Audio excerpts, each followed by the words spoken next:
बिस्मिल्लाहिर्रहमानिर्रहीम। अस्सलाम वालेकुम रहमतुल्लाहि वबरकातुहू। मैं आज 8वीं जमात की क्लास को उर्दू किताब का सबक नंबर 5 जिसका नाम है उस्ताद का एहतराम पढ़ाने जा रहा हूँ। उस्ताद का पेशा सबसे अजीम और मुक़द्दस पेशा है। बच्चों मेरी तरफ ध्यान दे दो। उस्ताद का जो पेशा है ये सबसे अजीम और मुक़द्दस पेशा है। ये सबसे आला रुतबे का पेशा है। तमाम पैगम्बरों, मुफक्किरों, परहेजगारों और औलिया किराम ने उस्ताद की इज्जत और एहतराम पर जोर दिया है। तमाम पैगम्बरों ने, मुफक्किरों ने, परहेजगारों ने और औलिया किराम ने उस्ताद की इज्जत और एहतराम पर जोर दिया है। इन सबों ने उस्ताद की एहतराम पर जोर दिया है। दुनिया के तमाम मज़ाहिब हो गया मजहब की जमा।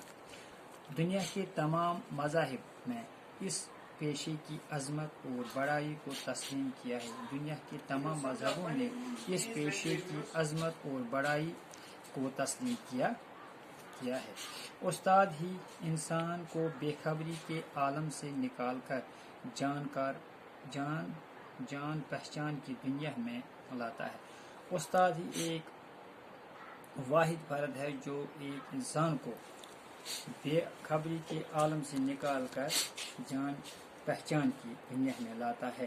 तारीख दुनिया को रोशन करने में उस्ताद इंतहाई अहम किरदार अदा करता है। तारीख गवाह है तारीख दुनिया को रोशन करने में उस्ताद ने इंतहाई अहम किरदार अदा किया है।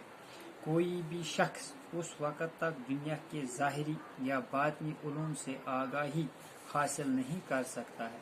कोई भी शख्स उस वक़्त तक दुनिया के ज़ाहिरी या बातिनी उलूम से आगाही हासिल नहीं कर सकता है जब तक उसे उस्ताद की रहनुमाई हासिल न हो। जब तक उसको उस्ताद की रहनुमाई हासिल न हो।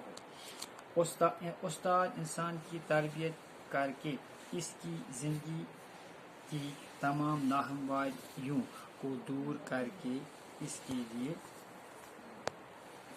लिए ज़िंदगी का सफ़र आसान बना देता है।